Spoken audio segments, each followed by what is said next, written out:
Yeah. Well, it is a conservative viewpoint, and it's really saying to you, Negro, get back in your place. You Yes, can't sir. learn. You can't wokeness means awareness, right? That's all it means. And so you don't want to be what's the perspective of being woke is reminiscent of the slave being able to read. We can't tell you can't read no more. We're gonna tell you now what you can read and what you can teach.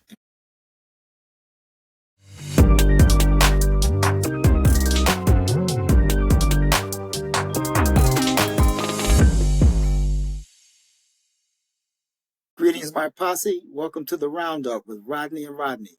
I'm Rodney J. Littles. And I'm Rodney Butler. Hey, Rodney, how's it been going, man? Been a minute. Oh, bro, it's going by so quick, man. The year's almost over. I can't believe it. Yeah, man. But you know what? Let me see. We have, I figure, a month, about a month and a half. So, let's get through the holidays and let's keep it trucking, brother. Let's keep it trucking. What we got tonight? Oh, man, we got our brother back with us. I'm so happy to have him with the Politics Corner with Bobby X. Fry. Bobby, come on. What you got for us today? Gentlemen, how you doing? Hello to everyone listening to the show, watching the show. It's been 3 weeks today since we had the general election. No need to go over the results. We all know what happened. And admittedly, 3 weeks later, I'm still angry. Not because, oh my God, or my person didn't win, or, she didn't win, all that kind of stuff. It's the consequences of the vote. That's what has me angry and what's coming. So one of the things that I wanted to just briefly talk about that was mentioned so many times, the voters, whenever I would see them interviewed about different things that was influencing their vote. And of course, the number one issue was the economy. And one of the things that really bothered me or distracted me, where I knew there was potential problem, was people were constantly regurgitating the same talking points over and over again, even though they weren't true. Inflation is bad. Inflation is too high. Inflation is at 2.6%. It's under 3%. It's under where the Federal Reserve wanted to see before they issued a rate cut, which is why they did it. But we still had voters saying inflation is too high. It's not. It wasn't. And then now what's driving me nuts is when you hear people talk about things going forward about the economy and quote unquote, the cost of eggs. And it's amazing to me how all of a sudden now the president has the power to control the cost of eggs, and how no one paid attention to even the most recent court hearing where Kroger admitted to hiking prices on their grocery products. Admitted it. But you blame the administration. Some things were easily researchable, people, and you just ignored the facts. That's what drives me nuts about all of this. So when we talk about the economy being, inflation being under 2.6%, and I even went back and looked. I just said, okay, let's go back and look. From May through August of 2018, inflation was over 2.6%. We know who was in office during that time. Was it a bad economy then? Were we suffering? I'm just amazed at how many people just completely overlook the ramifications of the pandemic. You lived through it. You had people that literally passed away due to the pandemic. So these type of things just frustrated me to no end. And I knew we had a serious problem. But if you notice now, what I find funny, and I'll end on this, is usually the same metrics that we used about the economy that have generally told us whether or not we're in a good economy, a stable economy, whether we're in a recession, whether we're in trouble. Things like GDP, things like the unemployment rate, things like inflation, things like the stock market, right? All of these things do not indicate we're in a bad economy. Right. And if you even go to two other factors that aren't necessarily a metric, but is used like as kind of a from a purview. All right. Holiday travel. Airports are full. That's right. Airports are full. All right. You don't have that in the struggling economy. And so we next have what? We have holiday sales, holiday shopping coming up. All right. So that's going to be another thing they're going to use after the holidays are over and see how much the consumers spend. If you have a large amount of holiday travel, airports being full, and holiday spending is up or good, we're not in a recession, people. We're just simply not. And that narrative was constantly repeated by voters who were just either uninformed, just repeating the same talking points. And the information was right there at your fingertips. To just sometimes say, hold on, wait a second, hold on. Let me look at this. But a lot of people just repeated the same things over and over. And you can tell how basically uninformed people were. And I think that definitely carried into election day when it came down to voting. Now, the one thing I'll say, and then I'm gone, I would not blame black people for Kamala Harris's defeat. No, the numbers don't show that. All right. There were some percentages of those, especially amongst black men, who did not.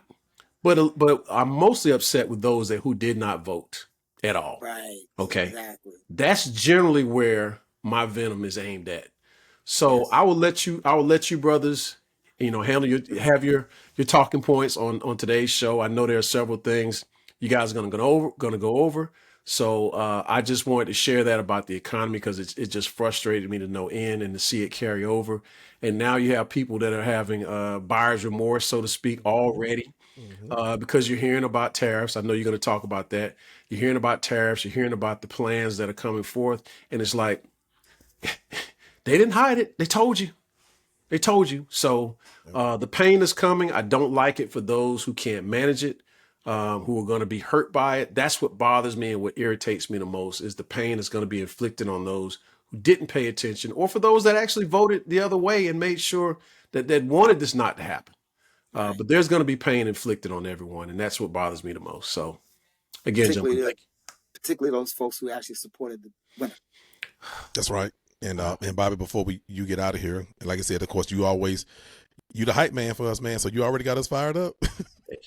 Politics corner is the hype, but I do want to reiterate before you get out of here that you are absolutely right.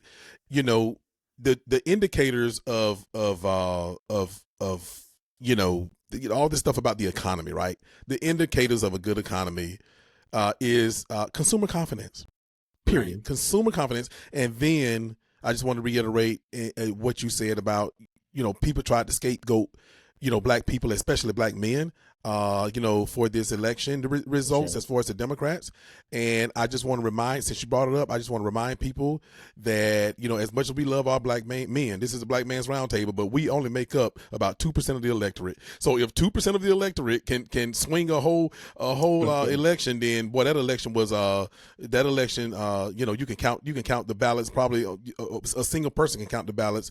That was the difference. If black men cost it. Well, Rodney, I'm gonna piggyback on that one little point. 80% of black males voted for Kamala Harris. That's right. We know it was in the 90s for black women, right? Yeah, I think 92 for black women. Yeah. Donald Trump didn't get 80% of white men to vote for him. Just to keep that in perspective, so that people understand that how large. Even with the 80%, Donald Trump didn't get 80% of white men to vote for him. All right. So that's just to keep in perspective. Again, why I won't say, and you all know this, I would not say that the election was lost due to black people. No, that's right. It's not. No, that is not our burden to carry.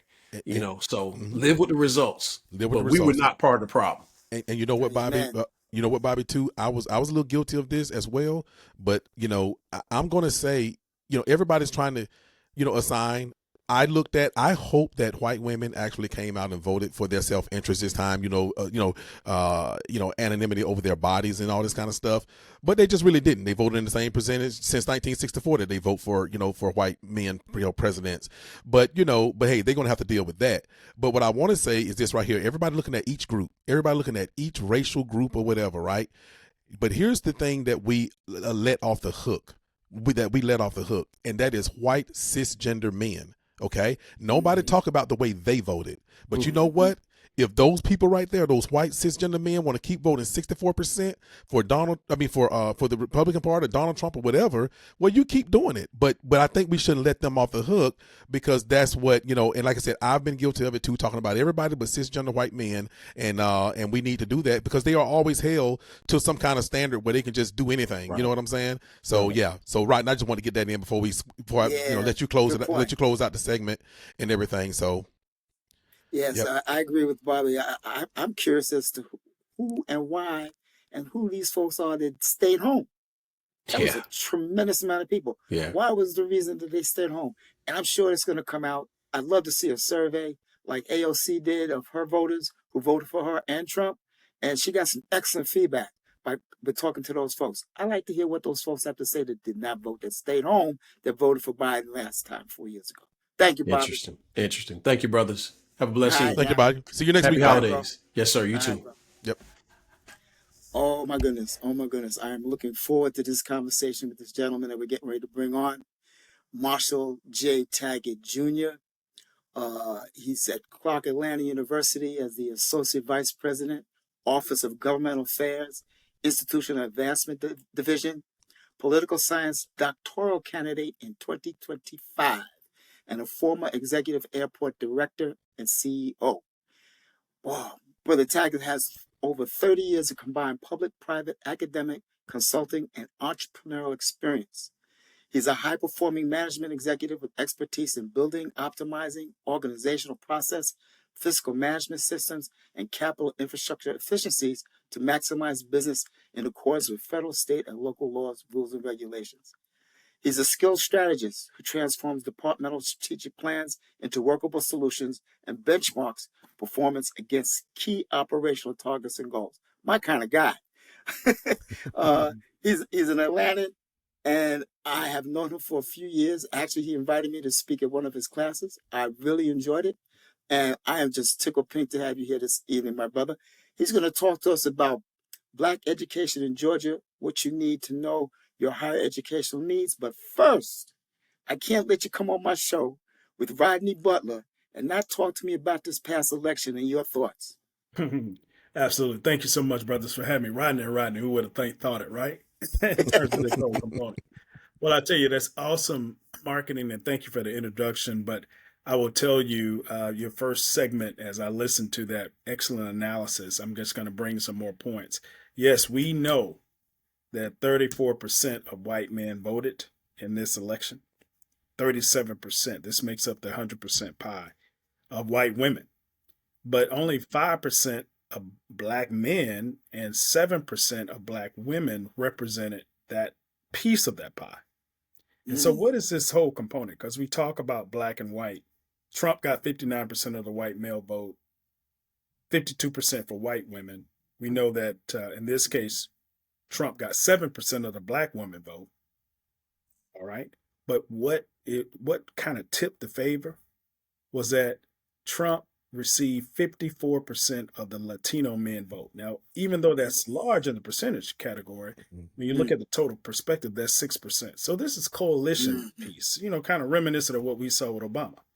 Individuals, liberals, white males, white women. He put together a strategy to move forward. And Trump looked at that same playbook, and his strategists did the same thing. Latino voters voted for Trump by an overwhelming 25 percentage points compared with 4 years ago.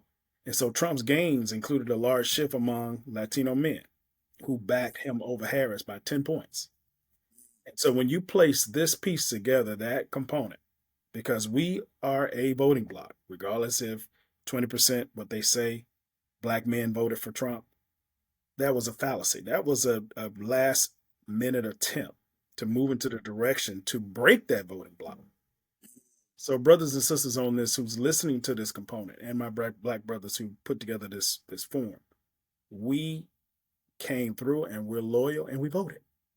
Right. So I don't want you to think that even from this perspective of where we are, if you look at the recent information that's out here about Kamala Harris, she now has the roughly 7 to 8 percentage points more. She has more of the popular vote. So it wasn't a slam dunk. That's right. If you look at CNN right now, she's at 40, 48, 49% of the popular vote. And so this whole aspect of popular vote, and then of course electoral college, she has more electoral votes in this case. Okay. And so that's part of this whole perspective. Now, the man talked about age. Well, Trump is the oldest person ever elected. That's right. In this role. And Senator J.D. Vance, the Republican from Ohio, the cat man, will become the country's first millennial vice Mm, president. mm, So this election is not really about Trump. Hmm. It's really about the baton of age and these ideas for millennials with Vance. You look how he's going to position himself in terms of how he puts himself, that vice president, because 2028 he's preparing himself to run, right? mm. Now we're projecting 4 years, but we're also looking at the midterm elections, right? So we'll talk a little bit more. But I'll stop here because I got some excellent things to just talk about tonight and how this impact will have on education. So we're going to look at the short term, Right. midterm, and the long term in this Yes, sir. case. So I wanted to throw. Come on with it, bro. You got the floor. Okay, no problem. So, when we talk about this demographic, what a lot of people don't talk about is the education associated with it. We were taught, grandmama told us, go to school, go to school, go to school. Well, 57% of college graduates voted for Harris, Mhm. right? And 41% voted for Trump. People with no college degree, 44% voted for Harris, and 54% voted for Trump. So it's an inverse. So what is Right. that saying? And these are things from our perspective that we got from our research that we do here at Clark Atlanta University.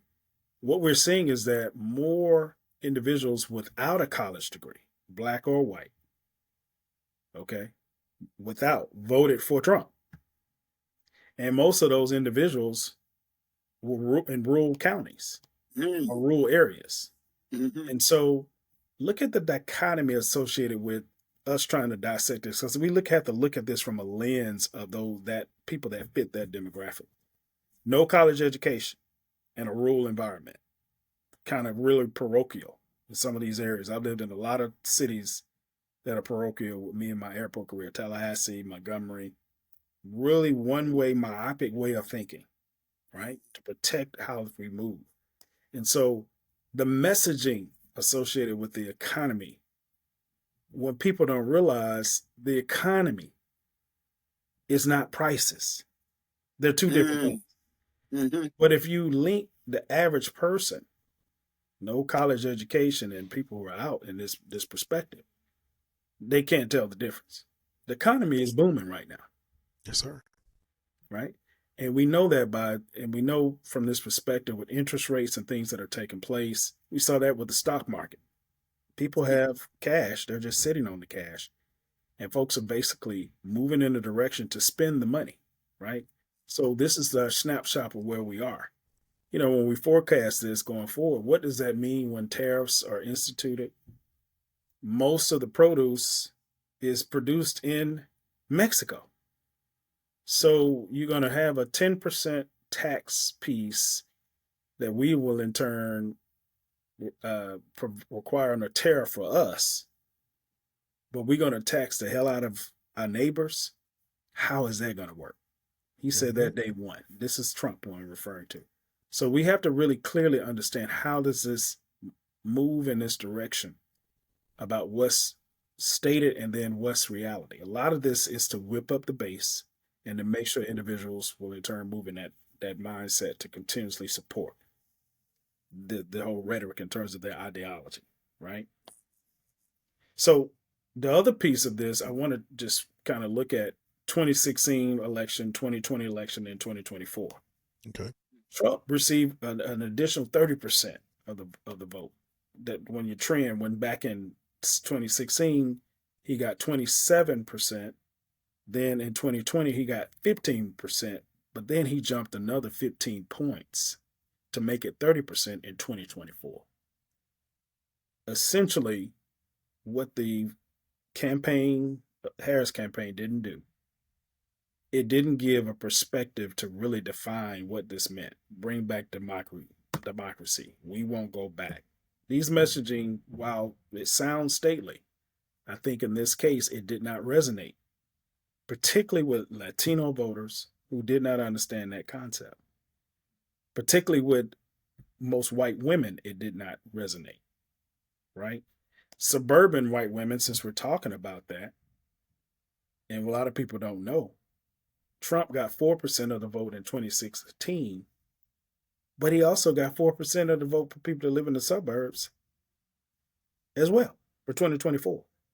So it wasn't the suburban white woman, the typical perspective where these ideas, his messaging again permeated against three solid groups: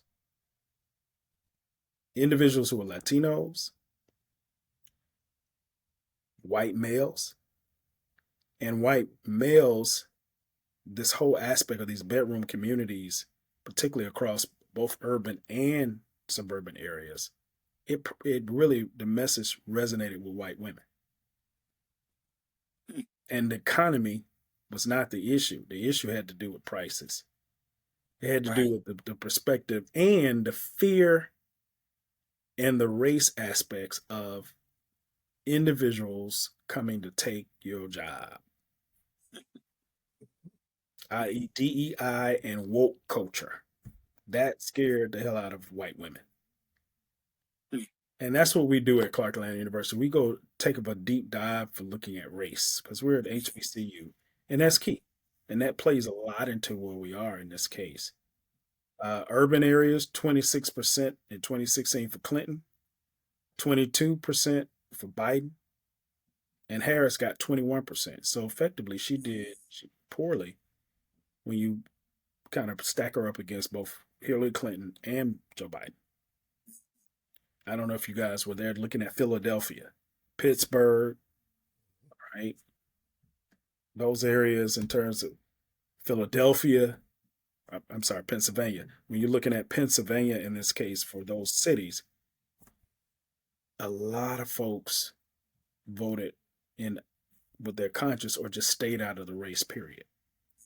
And so some of these, that whole blue wall strategy, a lot of these areas did not resonate. And some people could say, hey, she only got into the race at a certain time frame. But again, the party is responsible for the messaging. So we're not going to blame Sister Harris at all. That's right. That's right. The responsibility rests with the national party.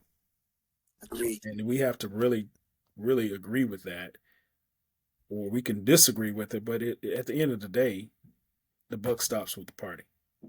So again, Trump increased rural support while taking the lead with suburban voters in some respects, and Latino men embraced Trump. Those are the takeaways from this election. When you ask, and someone asked the question, how did he win? Black people did not more so fail Harris. Very loyal. Yep. And black women didn't do it by themselves. That's right. I know black women are saying, I know they're loyal, but we're loyal in terms of understanding historic gains and wanting to make sure. But we have to come up with a national agenda. We have to clearly understand what we want and then how it resonates with other groups. If we would have taken an approach to really garnering Latino men, she would have won this election.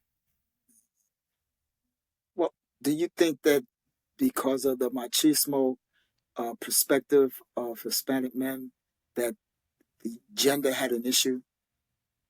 Or was it race? I think if you rank that, we'll top from 1 to 5, I think that would be number 5. I think the number one piece really and truly had to do with the identification of crisis, understanding about the perception of the party being traditionally this whole aspect of patriotism, how America would look, and the clear understanding of the dichotomy of the Latino population. Cubans fall into that Latino category. Right. And so when you look at dark Latino people, particularly men, and light skin, they have a perspective in terms of how they operate among each other. They more so and this is from research, darker skin Latinos are not regarded in the sense of how they vote. and they don't vote as much as lighter skin or other type of Latinos. When you break up their dichotomy of what makes up Latino, he played into that. That's you can see that in Florida, in the Miami area. You can see different pockets in Pennsylvania, a lot of these locations in Arizona. These areas really, in turn, reflect the perspective of predominantly kind of mainstream white culture.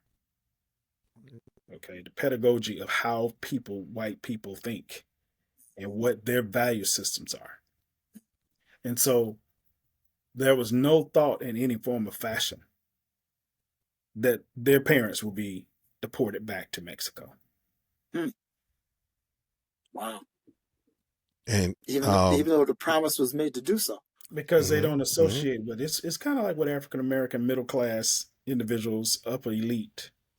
Sometimes how they or that group discards people who may be lower income. So class is a factor in this election, something we don't talk about. Correct. But isn't it beautiful? Even though we're a smaller percentage, class did not play a factor in voting for African American men. Oh, all classes of African American men voted for Kamala Harris. That's right. Interesting. In the majority. Right. The resonated messaging for that 20%, even though it's a smaller percentage holistically for Black men, were those individuals who in turn felt like I can in turn be prosperous and make money with a Trump president. Yeah, so the messaging when Kamala, that's why she came down here a lot. That's why she met with a lot of Black organizations like the One of Black Men. She met with a lot of areas where she was trying to more or less say, hey, if you start a business, I will give you X number. So she made a promise, right? To try to delve into that whole aspect of that class of Black men who may have went Trump, the area with Trump. But it wasn't going to do anything for her to be able to win because it was such a smaller percentage. The focus, again, should have been on Latino men. Right. Asian, Arab, Black people voted for Kamala Harris. Latino men did not in a larger percentage. Even though their percentage was small, it should have been in that frame of mind. Interesting. So, and Rodney, go ahead. Oh, yeah. Okay. I was just going to quickly say that when you look at that Latino, I don't think it's been, I don't know how many exact years that it's been that, the Census Bureau has, classified, that group. But I think it was politically, I think it was one of the smartest moves that they've ever made.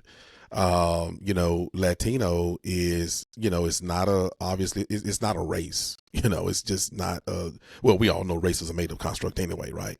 But at the same time, to have all of these different people and then just group them in Latino, like you said, Doc, you have, the Cubans, and then you have, the Mexicans and so forth and so on, Guatemala, and Puerto Rican. I mean, you have Puerto Rican, yes, right, yes, whole bunch. And then, like you said, the skin tone dichotomy, and they, just like everybody else, people with kind of, melanated skin is sometimes it's about proximity to whiteness. We know that. And so those lighter skin, Latinos, and I use air quotes, tend to vote, whatever they think. I'm not gonna say whatever they think, but to that proximity to white skin. But Doc, I do, since we have an academic in the at the table.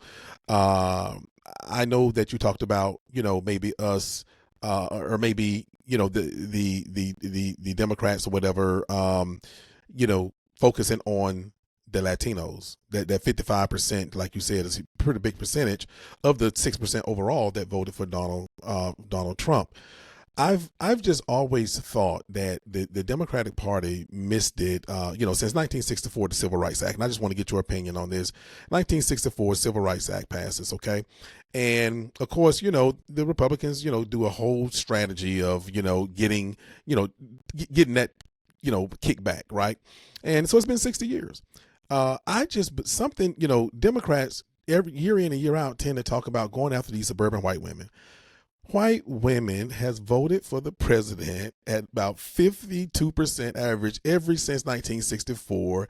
I don't understand the waste, the time, the resource. I don't get it. However, I'm not a political analyst or anything like that. But what I will say is that I think the boat is kind of missed when we look all the way from Texas to Louisiana to Alabama to Mississippi to Georgia to South Carolina, Tennessee. These are where black people are. And if you talk to these are, like we always talk about, right? The largest voting bloc in America is the non-voter, right? And so you go after those people and stop trying to talk so much about trying to get some suburban white woman, but you get these people engaged and stop saying, well, they're not going to vote anyway. They're not going to vote because you don't have any boots on the ground. You don't have a strategy for all of those states. And I just wanted to get, like I said, since we have a Clark Atlanta, I just want to get, your perspective on that. And I think this might be all I have for you. Well, man, I tell you, that's a perspective that is huge. But I think the Democrats are smart to focus on suburban women, but they need to focus on the age of those suburban women. Because when you look here, 45 to 64 for those ages, 53% of those people from 44, I think we fall in that category, right? 45 to 64, give or take. Right? Yep. 53% voted for Trump, but 45% of people voted for Harris. That's not a bad thing. Because when you look at the 18 to 29-year-olds, they represent 14% of the vote. 55% of them voted for Harris, while 42% voted for Trump. Right? 30 to 44-year-olds, that's represented 23% of the electorate. 51% of those people voted for Harris, and 46% voted for Trump. And then, but when you look at the 45 to 64, as I mentioned, 53%, but it was close. It's only like a 8% difference between how many of those, 35% of those folks voted for Harris versus Trump. The 65 and over crew, white or black, which represents 28%. 50% of those people who are 65 and over voted for Harris. 49% voted for Trump. So it was an even split. So yeah, I think the issue is more so about not focusing on where people live. What suburban tells me is really a class issue, but at the same time, it's really the issues on going a little deeper on what's impacting individuals in those areas. And it sounds like to me, the Democrats and the Republicans within their strategies did a good job. But I think a lot more could have been focused on that 45 to 64 age group that could have put Kamala over. Okay. In this case, to bring that number up. Now, I don't have the data to show you this. This is only this election in terms of age. But if you look at the trend, when I took a peek at it on another format, more people within that demographic 4 years ago who are still within 45 to 64, you had a higher percentage of those people to vote for Biden. So again, a larger number. They got up to like 50, 54, 55. It was the opposite or the inverse. Got it. And when he ran against Biden, it was 45%. So what was the change when you had, in terms of the age groups, what precipitated people to want to basically vote more for Trump? And it had to do with housing prices, gas, some of these bread and butter issues really played a lot into this component. And when you look back at Kamala's campaign messaging in terms of how she would in turn address it, it wasn't really clear. She made a statement and said, we will go to these people and ask them to lower their prices. That's just like us saying that Trump is going to go to them and ask them their prices. You know that's not going to happen. People still going to go with what they want to because of basic business, the cost of goods and services to produce the actual product, it's up. The raw materials are up. If you look at each one of the areas, those pork, the whole aspect with eggs and how they're manufactured with the chickens, they talked about all these items. These are things that are kind of basic in this regard. And I think more so if Kamala, she couldn't make some promises that she couldn't keep, but I think she should have had a much more direct messaging to hit that age group, because it wasn't women in terms of them being concerned. White women are not concerned about the fact that Roe versus Wade overturned, because they're going to go to another state to get an abortion, or they're going to fly to another country. That's just my opinion. I'm not a woman, but I'm just saying it's my opinion on what I see based on class. But I think more in depth with the people, clearly with boots on the ground, would have been very advantageous for Kamala. You know, in terms of her putting her strategy at a certain point where she can in turn resonate with that age group, as well as dealing with that gender. I think she missed the mark there. Now, on the other hand, I think Trump missed the mark too. But I think he told the biggest lie and they bought it. Okay. His messaging came out, and you just like we said before in the previous segment. I mean, man, come on now. The economy, we know the economy. But look at the people with, and I don't want to sound elitist, people with no college degree, the rural aspects, okay, and some suburban areas, right, who are again parochial, bought into that messaging that Trump was saying. And I'll tell you one final piece towards the end of the campaign that hit in a lot of other states. It didn't hit particularly in Georgia, but he made it clear, white women, if you don't vote for Trump, your daughters will be running track against a man who identifies as a woman. I don't know if you saw that or not. Yes. But that was very, very, very, very strategic. I'll say that, right? Mm-hmm. And when the ads ran, it had where Kamala was with her actually verbalizing. They paraphrased it. That she was pro doing these things. And I tell you, that also resonated with Black men and women, Hispanic men in particular, that we can't trust her with being the president when she's going to change our way of life in terms of identification of gender. That really played a lot into it as well. So all this, I think people bought early on, yeah, maybe she may be able to do something with the economy. Boy, but she's not really focusing on our clearly way of life in terms of how we identify men and women. I don't think the issue of homosexuality or anything along those lines, people who are gay, I don't think that's been resonated in society. So there's no going back with that. They're in our society and we accept people, okay, based on their whole beliefs, right? But to really say this trans community, that's something that's still up for grabs to clearly understand. How do you message that and how do you bring them into society? So when that ad ran, and it ran closer to the campaign and when the election was going to take place, that had some type of effect in a lot of different areas. Couple questions on you brought up a very good point, because we talked about this a little bit in the past on a couple of different shows, but truth in advertising, the impact that ads have that are clearly false or misleading, and that are getting aired and swaying folks who can be easily swayed by this kind of misinformation. How do we attack that as a society?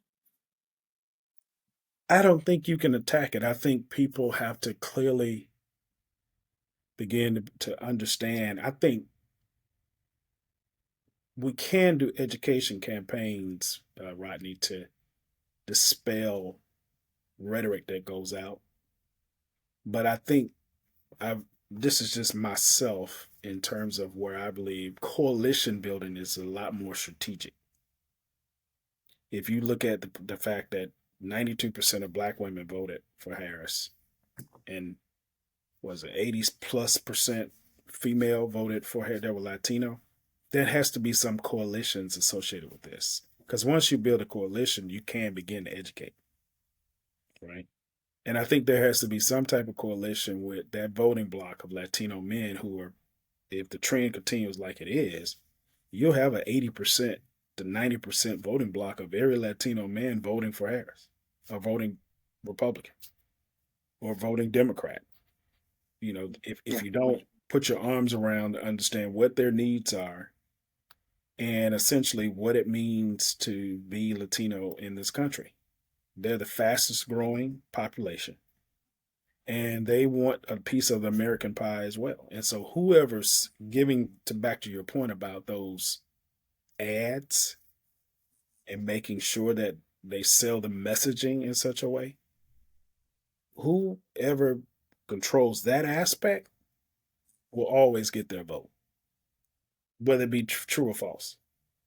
But I think if you get the coalition component of having those two sectors, particularly women in that role, really making sure that this messaging and you have educational components and a lot of different organizations, kind of a grassroots core, I think you're not going to be able to contend if you got black men, Latino women, black women, all the other groups, the Asian, Muslim community, a smidgen. All you need is a smidgen of white women numbers to increase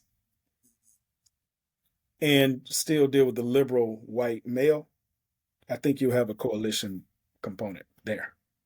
That's just my thought, to be able to a voting block, a strong messaging, the right type of candidate that attracts people in all those age categories that still vote Democratic, but also two, piercing that group, kind of those, I call them by the generations, the tail end of the baby boomers and Generation X.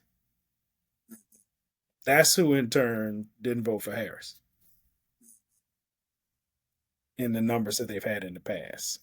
So you got to break it down by the different categories, clearly do education to understand the Latino culture and understand that it's not myopic. It's several different cultures that group into Latino. And if you clearly know Cubans are not they're going to vote in that form of fashion Republican. They made that known. Mm-hmm. And they identify and assimilate in white culture. Yeah. Yeah. Then that's not going to change. White Puerto Ricans who consider themselves white Puerto Ricans, they in turn will be doing the same thing. Mm-hmm. But if you can get that smidgen of folks based on class and kind of a mono race perspective in terms of how they view themselves, I think you'll be able to have a large component. Hence the reason why we want to target. If you notice, the rhetoric is constantly saying targeting Mexico. Mm. Mm-hmm. Yes. And because most of them are trying to come across the border. Mm-hmm. Why do we think that? I mean, one, we love the labor, but we don't like the fact you come there and vote. And that whole perspective about this whole piece. I remember back in undergraduate 30 years ago, we were all told 2030 it's going to be a multiracial society, or all of the minorities will become the majority. Mm. Right? That is coming to pass. And I think that the part of the party, they realize that. So how we do is we come up with a code messaging, making America great again, coined by Reagan. Now Trump uses it. The whole thought is that says, okay, we don't want to be multicultural. We don't want to be multicultural. We may bring some folks in, but we want to let you know who's on top. That's the Right. white supremacist mindset, right? Mindset. Yeah. And if you talking about woke culture and boy, black women have really, really exploded with college graduation rates, Correct. corporate America. They're leading Correct. organizations, and I give a hats off to our sisters, Mm-hmm. right? Yep. Prisoner pipeline affected mostly black males. That's correct. We know what happened in the 80s. We know what took place there. Drugs. Drugs and this whole aspect of, you know, 3 strikes you're out. Strikes. Yes. Right. Predators. We heard all these words. It has affected the number of black men going to college on Exactly. the college campus. CAU's population right now is 70% black female. Wow. 70 to 75. Wow. So, and that's not just our HBCU. No. That's at HBCUs and MSIs, minority serving institutions, like Georgia State. They reduced the most amount of African Americans to graduate from their college, but they're not considered an HBCU in terms of category. But at the same time, black women are enrolling in areas and they're college educated. They're young. They have purchasing power. So having candidates to really reflect that area, that's your base. And that's why black women are so upset. But you got to take the next step is to do coalition building with Latino women. Mm-hmm. That is the key. Because all you're going to do is you're going to increase your block. And you're going to increase your base. So what does this mean, for education? But I'll stop there if we want to just give another point before we move on to this whole aspect with education and what it's going to mean for us. Because, man, this Project 2025. Let's talk about it. Rodney, you Right got now, I guess I do. Before we kind of move on, I want to see what Doc think about a couple of points. But and before I make the first point, I would say that I keep hearing that they're going to try to create a permanent second class citizenship in the United States. For whatever we want to believe, we obviously know that the Republicans pretty much got what they're going to have, for the next 4 years, as far as the executive branch and all of that. And then, of course, the House and the Senate, the House is up every 2 years. And of course, their half of the Senate would be, up in 2 years. My prediction is, based on, what we've seen, is that, with some of the policies that like even Doc's about to talk about with Project 125, and they're going to start this stuff immediately. I think they're going after that Civil Rights Act immediately, as soon as they get in there, right? So before even the midterms get here, I think that when we talk about long term, I think about the Republicans could possibly be just in power for the next 6 to 10 years, and I think if they institute all the things of the Project 2025, hell, it could be 40 years. But either way, I think one of the things they're going to work on too is creating that permanent. Not a permanent. I think they're going to try to create almost a caste system, an obvious caste system here in America. And think about it. If you were to create that kind of system in America, like Doc been talking about the blocks and different things or whatever, that is guaranteed. You don't even have to work that hard. Like I tell people now, the Republicans already, I said this to somebody the other day. I said, the Democrats do a lot of GOTV, get out the vote stuff, knocking on doors, doing this. I said, think about it. You don't see the Republicans doing that too much. Their get out the vote is constantly year round on these platforms and stuff, that they have through platforms like what we doing right now, podcasts, through, network television, Fox News and print and news and magazines and everything else. But I want to ask Dr. Taggart something before we go into how the black men in education, how it's going to affect it is, Donald Trump in this election, he literally talked to everybody. He just straight up said, I love the black men. I love the black women. He literally called you literally who you are.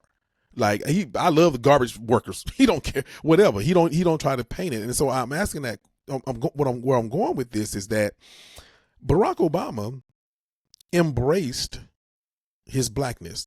Now I think Kamala Harris ran an excellent 107 days. I think she ran the best that she could with what she had.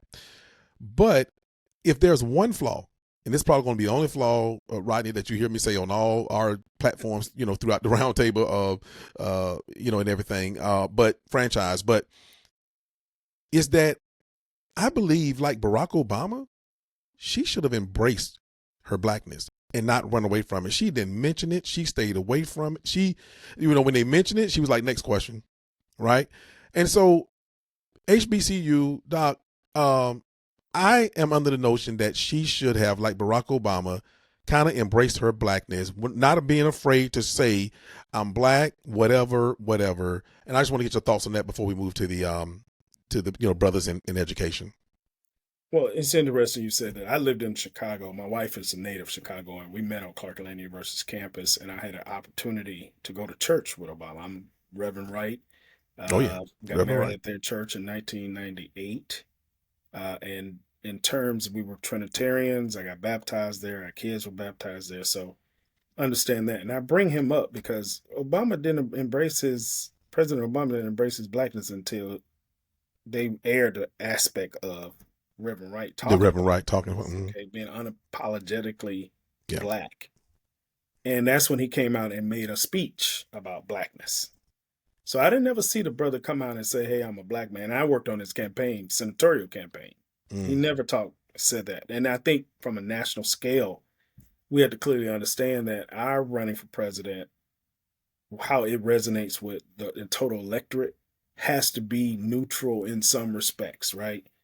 Because we don't want to, typically what they do, they don't want to alienate. But I agree with you. There should have been some perspectives. I think Kamala did a lot more by visiting a lot of different black organizations, sororities she went and spoke at. And she was very openly with some of those groups, right? But I think, again, having a black agenda makes sense. I remember Tavis Smiley and tried to do that, this covenant with Black America. It failed miserably because of the personal issues that he and Cornel West had with our good brother Barack. But I think until we understand what we want and how it plays with us, and again, do the coalition building in terms of understanding that aspect, because at the end of the day, we want to win, right? I think it plays into, and it behooves us to make that coalition. And also, too, within that, articulate the strength of diversity. Because DEI is about to be, now I tell you, that's about to be cut out. Every DEI, you saw Walmart today announce they getting rid of their DEI program that they have. Yep. And most of that is done through protest, right? That's when corporate America said, okay, we get it. Black man he was on his neck, he died. In the streets, don't tear up my businesses. We still want you to shop here. So guess what? We're going to offer this. So everybody got a vice president of DEI at their corporations. Everybody, all these programs. I think it has to be clearly understood that even though DEI affirmative action has been attacked in so many different ways, we have to make up our minds about our agenda. And then again, people of color, how we choose to in turn move forward to impact that policy. Because that's when, if the policy is impacted, regardless of the candidate, they're going to start talking about substantive issues related to people of color. Not Trump saying, this young lady who came to Clark Atlanta said, you saved my school. Alma Adams wrote that legislation, and that was voted. Okay. In the House and the Senate, and they took it to him. All he did was sign it, right? We got to be honest about what took place. And so I think, again, if we attack it from a policy standpoint, right, do coalition building, then we can articulate our blackness in form of policy, not by the fact that we black. You know, all our kinfolk ain't our skin folk just because you got the same skin as me. That mean you black. What are the universal things that we like? And we know from an American standpoint that's one aspect of it, but we have to put that out there with a coalition so it becomes part of the American mainstream. I mean, we've done that time and time again. You know, where things were not the mainstream in America, but it was in our communities, and then it became the mainstream Oh yeah. because we spoke it, right? We said what we wanted. Shirley Chisholm did that. All these different elected officials who came through Congressional Black Caucus is a statement of blackness. Mm. The Georgia Legislative Black Caucus here in Georgia, which is the largest, is a statement of blackness. So I think through coalitions, organizing, and again looking at public policy, that way we can state our culture, right? Because blackness culture is a miracle. Yep. The soul and consciousness that we in turn, the compassion that we show for one another, that's the only way how America gets to be great again. Yep. Love our rhythm and hate our blues. That's it. Every day, all day, my brother. But what is this impact? You brought up another thing of the Republican trifecta because now we have them all in there. And keep in mind, Obama had this playbook. That's how he got the Affordable Health Care Act. Remember, for his first 2 years, he had a Democratic. So tax cuts, these are things that are going to be part of the impact. Tax cuts, key provisions from the Tax Cuts and Jobs Act of 2017 are set to expire at the end of 2025, and it's expected that a Republican Congress will extend the tax cuts, right? Immigration, deportations, energy and climate. He's trying to dial back all this, right? Fracking and drilling, reduction of clean energy funding, bipartisan support in Congress for streamlining the permitting process, right? To help out oil, gas, and clean energy. Ukraine. Congressional Republicans are skeptical about providing more aid for their defense. Tariffs. We know that's going to be an issue because of this trifecta, because they're in power. Campaign on implementing tariffs. The safety net. Republicans are in favor of balancing the budget through government spending. The GOP is poised to cut Medicaid, food stamps, and Obamacare health insurance subsidies. Okay, but they're going to spend some money. It just ain't going to be on what may particularly help you or us. Voter ID. Congressional Republicans are likely to pass legislation returning ID or requiring ID to register to vote. And that's important. Right now, the state of Georgia has, because Clark Atlanta is a private institution, our students can't use their student ID, their ID, right, to be able to go in and vote. They have to use a state-issued ID. Now, if you're at Georgia State, Georgia Tech, they can use their ID because they're a public institution. Right. So since they've been paid public funds, as a result, you good. Should be no difference. It's no difference at the end of the day. What makes our perspective, but that plays into this whole aspect of state of Georgia doesn't give any funding to private institutions like HBCU. So Morehouse, Spelman, and Clark Atlanta, we don't get that type of money. Right. But Emory is private, and they get money from the state. So it's a lot of that sound like a whole nother show. But anyway, oh brother, our office deals with getting funding from federal, state, and local, and we also work in terms to make sure we have relationships that will ultimately benefit Clark Atlanta University. So I work on behalf of President George T. French Jr.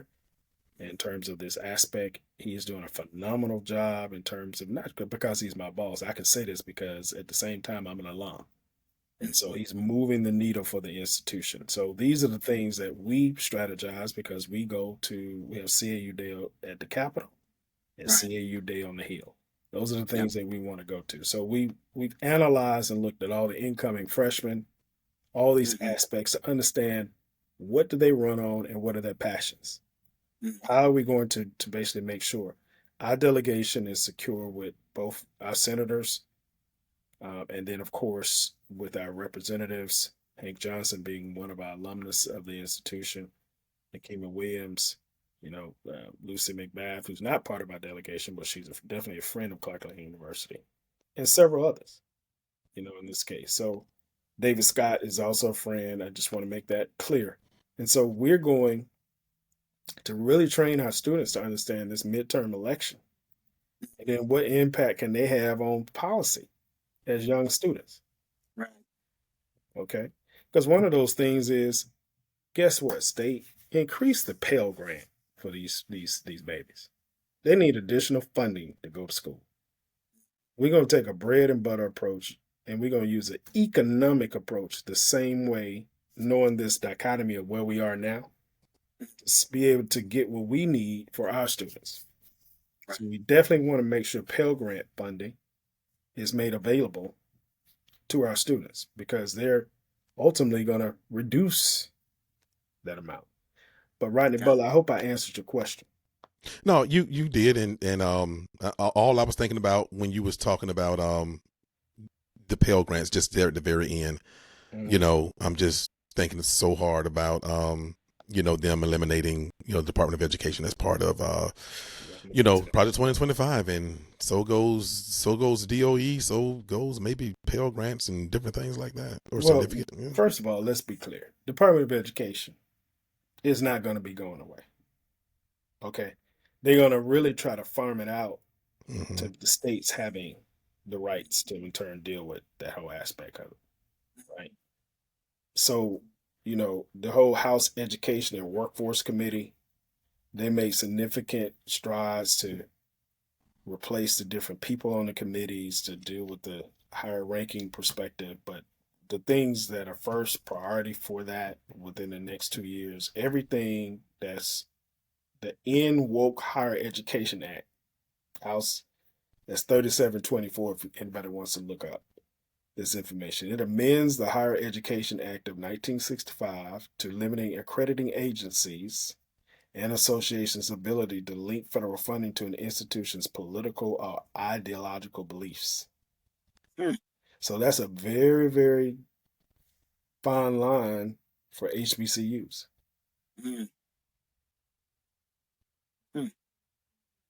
So they're trying to go after the accreditation of institutions, right, based on our curriculum and us speaking in regards to how we look at our history. We can't change our history because we were founded in 1865, 4 months after the Civil War ended. In September, the Civil War ended in April. And so Atlanta University, being the first African American school to provide graduate education.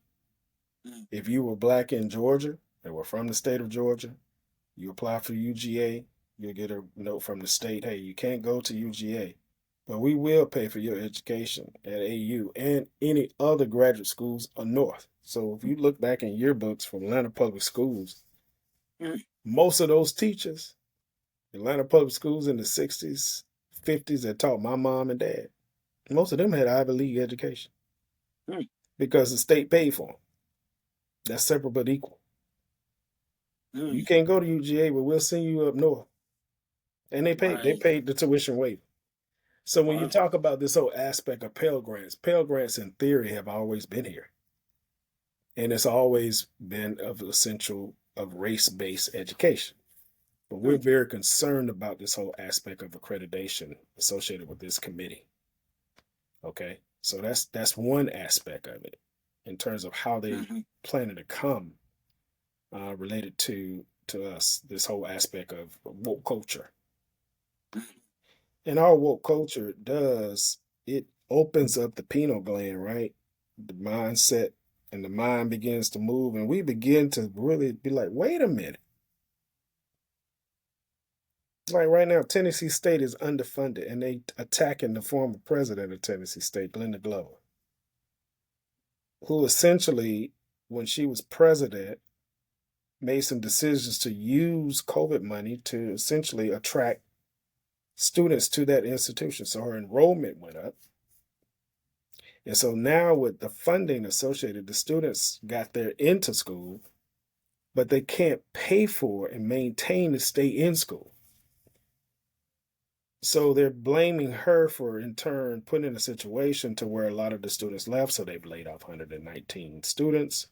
at that institution. But here's one critical factor that they haven't talked about. They have underfunded Tennessee State in the billions. The state of Tennessee. And they're a state school. Because you essentially, systemically, have given more to the University of Tennessee. Right? So there are some inequities across the board when you talk about education, particularly at HBCUs on how states. So if you push all these policies and give all this power, which the Constitution does state that the states have rights to educate, to give driver's license, marriages, all those things are in the Constitution. But so literally, Project 25 wants to push all that from the perspective of the U.S. Department of Education, wants to push that to the state departments and have them make policies, them request funding. And so if you have a Republican red state and you're not interested in, and you already don't support private institutions, it is their total of 13 black colleges in the state of Georgia. We're not the largest. North Carolina has the most. But if you begin to hit each one of these areas from the public side, Savannah State, Albany State, all these are going to be in risk of less funding. They're already underfunded now. But this federal government, based on Title IX, Title III, all these gave us this opportunities to receive funding for these institutions. So how do you begin to ask to make the case for the continuous funding? This administration, through Project 2025, is going to dispel that and put those decisions and push those decisions to the states. So any questions about anything I brought up right now? Because I'm just going to go through areas. You kind of broke up around the time you were talking about the change from federal education funds now being pushed down to the states. That's when you started breaking up. Can you get that back to us? Right. Well, I'm going to read this information. I'm going to do it all together. Oh, you're good. So the previous, can you hear me? Mm-hmm. Yes, excellent. So the previous Trump administration's education policy reflected, if you recall, a strong focus on school choice when Betsy DeVos was the person. Patriotic education and limited federal involvement. So I spoke about the federal involvement where the states would in turn step in. So if you notice, each county runs its own educational system, or a city, right? Right. So if you Fulton County schools, you have Gwinnett Public Schools, and so these school systems on a local level will have more involvement on what's being taught, what impacts you will have in this case. The other piece of this is really focusing on non-traditional areas that may or may not be viewed upon as being something that's productive for the American public. This whole backdrop of the U.S. Department of Education has not moved in the direction to make us the number one educational system. Now, juxtapose that with people in the rural areas and how they voted. So what is the phenomenon going on? That's, as a political scientist, that's what we do. We look at the phenomenons. What is happening? What is the mindset associated with people who are coming to vote, but the educational system is not favorable where people are getting college degrees? Because what's happening now is the shift is to ensure that people who don't have college degrees, you're going to find a perspective where the educational system is going to go into, meaning the flow of money, it's going to go to support those students and predict and make sure they don't go to college. Right? So The platform for Trump Vans 2024 campaign builds on those efforts with an emphasis on reducing federal influence, promoting alternative education pathways, and restricting education policies around race and gender. That's the crux of Project 2025. That's the associated policy framework. Advocates for significant structural changes in federal education programs and funding. So things like Upward Bound, PIC, right? TRIO, all those programs, which, by the way, C.T. Vivian authored all of those, civil rights activists. I'm a graduate of Georgia State's first Upward Bound, with the first graduating class. And the funding associated with that, just from a personal experience, we got a chance to visit every HBCU coming from Pennsylvania down to Florida. That was late 80s, right? So now we have Upward Bound and PIC programs on our campus. These are a way for students to begin to understand and be exposed to college when otherwise they would not because of their income. Right. So these programs and funding is going to be some structural changes associated with that. And the Project 2025 was spearheaded by the Heritage Foundation. Look at That's it. right. That's right. A conservative think tank who drafted the framework as recommendations for the next conservative presidential administration. President-elect Donald Trump said, I ain't got nothing to do with Project 2025.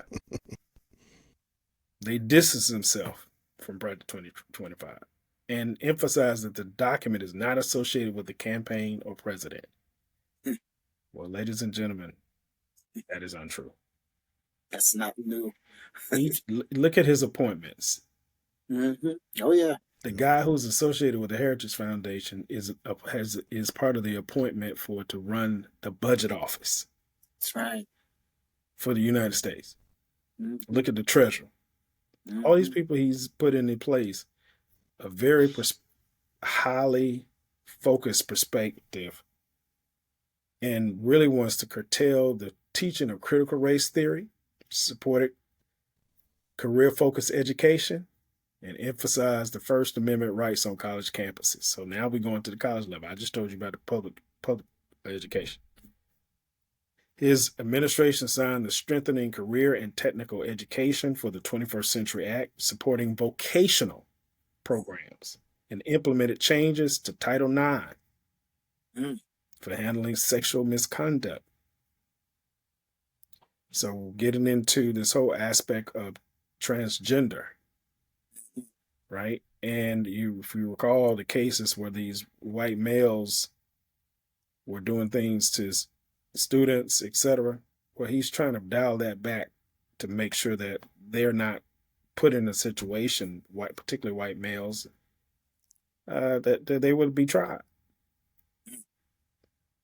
Proposed budget cuts aimed at decreasing funding for programs like the Federal Work Study Program, which I just talked to a student today who's getting work study, works in my office. And Pell Grant Reserve reflected an emphasis on private rather than federal support in higher education. So now they want to go with private sources. So that impacts. And then this whole aspect of Title III, which is funding that goes to HBCUs and a lot of colleges for undeserved students. He wants to reduce that. The Trump's administration's approach to historically black colleges and universities involved increasing funding and federal support. Trump's executive order moved the federal HBCU initiative to the White House, and the Future Act secured $255 million in annual funding for HBCUs. Additionally, disaster loan forgiveness was provided to several HBCUs to relieve financial burdens. However, the 2024 platform does not specifically outline new commitments for HBCUs beyond previous funding achievements. Again, what was the percentage of black males who voted? 80. And black female? 90. This 92. time, this time, he's not trying to get no money. There's nothing has been articulated to help HBCUs under this administration. That's right. So we are bracing for changes to take place and what impacts that's going to have on our next incoming class. Well, we had 43,000 applications to attend Clark Atlanta University this past fall for the first year class, and we only had 1,200 slots. And why are all these students applying to HBCUs? Because they changed, the Supreme Court changed affirmative action. When that happened, people really saw, and parents in admissions were going to white colleges, gains that we made from the 1954 Brown versus Board of Education, where we can go to graduate school, which permeated into other institutions and other levels of on the secondary level for higher education. Parents not only know that students who won't be or can't remain competitive, but going to these schools, these PWIs, predominantly white institutions. And in addition, what's happening in the whole aspect of dealing with Black males and this whole violence, right? And so we want our students to be safe. We want our kids to be safe. So HBCUs are safe havens. They are safe spaces for our children to learn. But how are you going to pay for it? And there's not enough slots for people to want to go. And it's not enough slots because traditionally we haven't received the funding to be able to build new buildings and to deal with our structures that are aging, particularly our residence halls. Right. Housing, student housing, yes. So how do you make that palatable? But we're very, very hopeful, prayerful. We're dealing with public-private partnerships, and particularly our mayor with his leadership, Mayor Andre Dickens, other institutions, and because Atlanta is a little different, slanted in terms of how we operate. The mayor says that things are a group project, and so we approach it that way. So, but we have confines from the state. We have confines from a lot of different formats. And so we've been in this situation before. And one of our mottos upon the consolidation between Clark College and Atlanta University is, I'll find a way to make one. And I like that. We will continue to do that. Amen. But these things will impact the educational aspects. So admissions will be affected. Funding will be affected. Curriculum, not so much because we're a private institution, but we will be in a situation where this whole aspect of us teaching in terms of our people from which we've come, we teach our students that we are kings and queens. It's beyond slavery and coming to these shores, particularly in our department. Right. I mean, we speak freely about Black nationalism. We talk about international aspects. We have seminar every week, every Tuesday, and we have a speaker. And so our thought process is we will continue that free perspective of education, of free thought, and we'll continue. But we definitely will have to understand that everybody that is at these HBCUs are not supportive of HBCUs. So there has to be some type of policy related to our strategic plan, which we've included in our strategic plan approved by our board, to continue with our legacy of producing citizens to go out into the world to become leaders and to in turn to make a difference. Support. You should be applauded for that and the institution. And, as Harriet said, when she was trying to get those to freedom, Right. Don't look back. Keep moving forward. Right. Well, she said she would have freed more slaves if they would have knew they were. If only they If known they were. Some didn't know, right? Didn't know. Right. Know. Still don't know. That part, right? Seriously, still don't know. Well, I think these forums allow us to really have a perspective to be able to give our viewpoints, and hopefully, some of the tidbits that I've shared, essentially, will in turn kind of enlighten. Because I know when people hear Project 2025, they're like, "What's that?" Yeah. Well, it is a conservative viewpoint, Right. and it's really saying to you, Negro, get back in your place. That's it. You Yes, can't sir. learn. You can't wokeness means awareness, right? That's all it means. And so you don't want to be. What's the perspective of being woke is reminiscent of the slave being able to read. Mm. We can't tell you can't read no more. Mhm. We're gonna tell you now what you can read Which can read. Or what you can't, and what you can teach. and what you can't teach. Yeah. And so now black churches are finding their back to where our institutions were founded out of. Yes, Black sir. church, Yes, sir. Yep. American Missionary Association, and also too the Freeman AIDS Bureau, giving us that opportunity to be able to do that. And so we've done it so well. We made strides in the 70s in the time frame when affirmative action, all these students start going everywhere. People start Right. black college enrollment was at an all-time high. 20 years later, in the 90s, same thing. Bill Cosby with his shows, Different World, all these things, this whole culture went to school, to the HBCUs. And now that's continuing, and now we want to, wait a minute, we got too many black women. Crockett, she up there talking. You got two more black women coming into the Senate. Yep. They're like, oh my Lord. We got to deal with that. Got an HBCU grad ran for president. President. So, now, you know. and I'm very concerned. Was vice president and is vice president. He is vice president. Yeah. I'm concerned about the congressional outlay that Howard gets. They've been getting this since they were founded in the early 1800s from Congress. Right. And there's some talk about that congressional appropriation going away Wow. because of the fact that she went to Howard University. Yeah. You see what I mean? And so that whole aspect of political aspects of us 501(c) institutions, that we would lose our status, that was always pending for us. We're having campaigns on the campus. We had a call from a young lady who she attended Clark Atlanta, but she was a surrogate of MAGA. And she called, and the campaign wanted to have Trump on our campus at homecoming. Mm-hmm. And we said, yeah, we would do that if you have a debate. Mm-hmm. We would like you to debate the other candidate, for fairness. They didn't want to do that. But we have to go with a fine balance on how we approach these areas, because, we received a lot of support from some of the candidates, and also too from some of the current elected officials.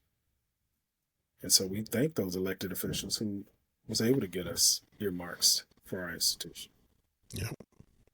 Well, Dr. Taggart, before we close out the segment, before Rodney closes it out, you would be very proud to know that on all the platforms of the Black Man's Roundtable, all the way up each week, all the way up to the election, we did segments on Project 2025, and we and so we stopped them, because we know that we would have, guests on like yourself, who we would try to, maximize your time, maximize y'all's time, because, y'all really need to be heard. So yeah, I just wanted to, reiterate that. And we're going to keep, people act like they don't, I thought by the summer, this thing would be a household name, because everybody was mentioning it, everybody was talking about it. But, it's what people, it's what people watch. But like you said, the Heritage Foundation, people think it's brand new.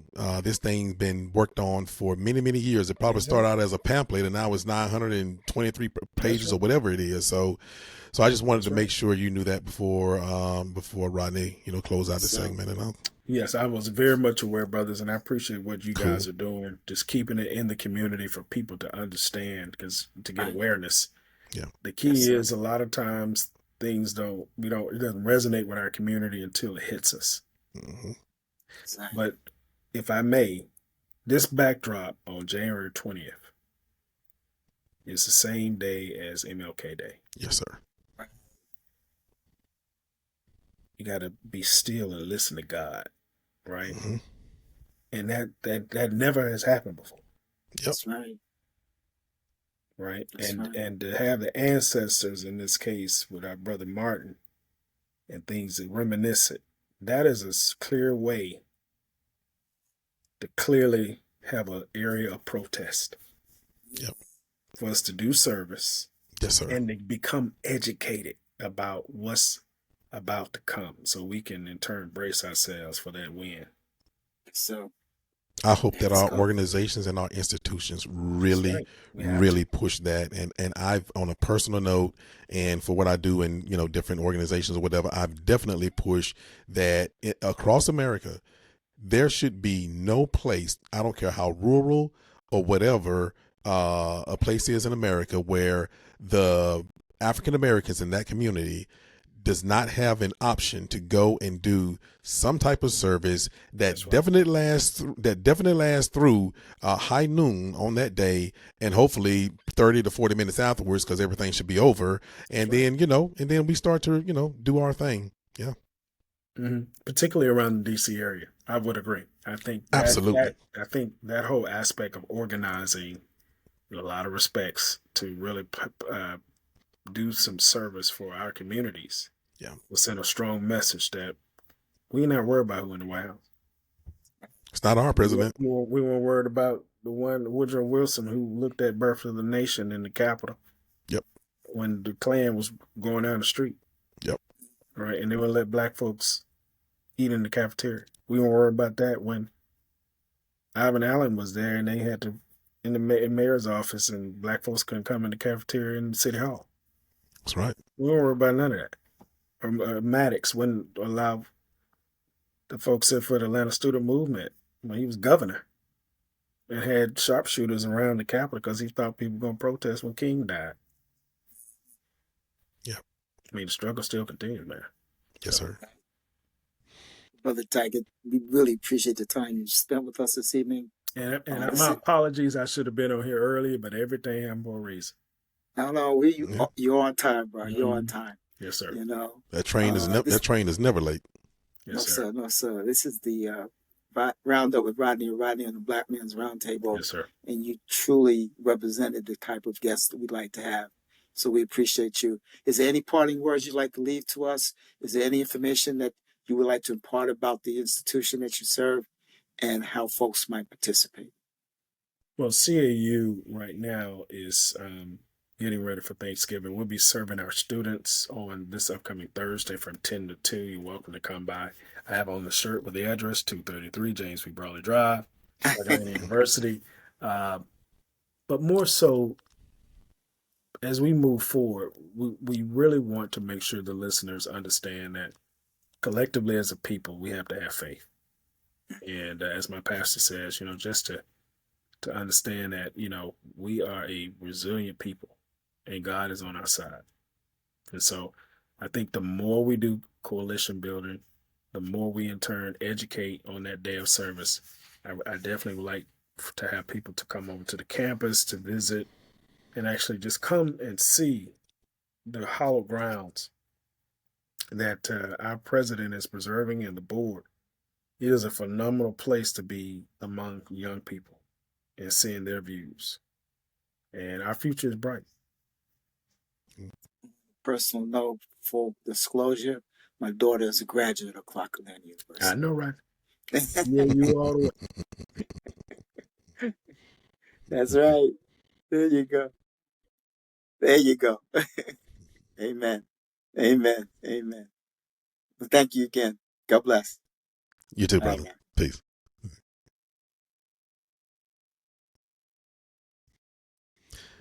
All right.